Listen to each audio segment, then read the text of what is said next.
Ευχαριστούμε που μας καλέσατε για να πούμε 5 πράγματα και να γνωριστούμε καλύτερα. Λέγομαι Γιάννης Μίλτσιος, είμαι πυρονόμος στο βαθμό και ο συνάδελφός μου, ο Γιώργος ο Δράμαλης, πυροσβέστης.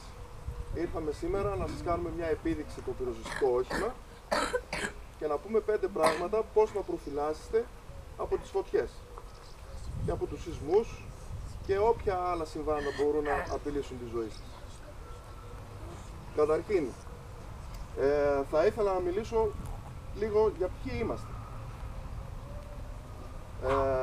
Η πυροσβεστική οργανώθηκε το 1930.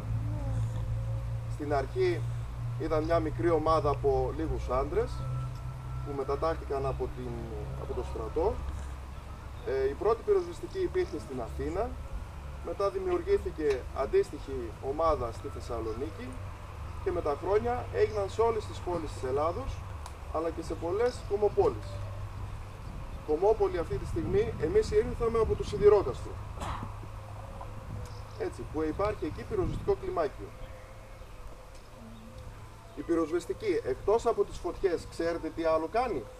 Η πυροσβεστική, η δουλειά της πυροσβεστικής είναι να σβήνει τις φωτιές σε σπίτια, σε δάση, αλλά εκτός από αυτό εδώ είναι να σώζει γενικότερα την ανθρώπινη ζωή, τους ανθρώπους δηλαδή, και να προφυλάσσει την περιουσία τους.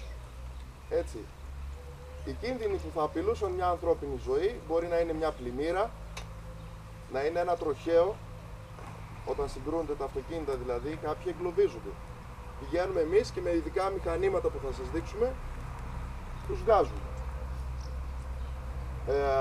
Επεμβαίνουμε σε σεισμούς, όταν πέφτουν σπίτια,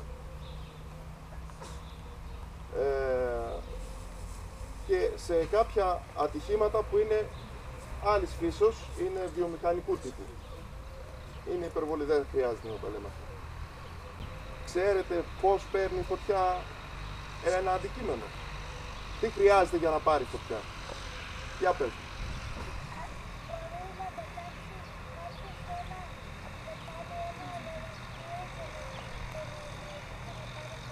Μπράβο. Για να μπορέσουμε να έχουμε φωτιά χρειαζόμαστε 3 πράγματα.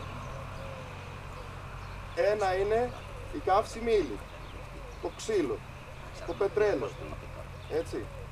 Το δεύτερο είναι να έχουμε μεγάλη θερμοκρασία. Και το τρίτο είναι το οξυγόνο. Για να μπορέσει να καεί ένα αντικείμενο πρέπει να υπάρχει οξυγόνο. Χωρίς οξυγόνο δεν μπορεί να καεί. Δηλαδή, 3 πράγματα που πρέπει να συνυπάρχουν.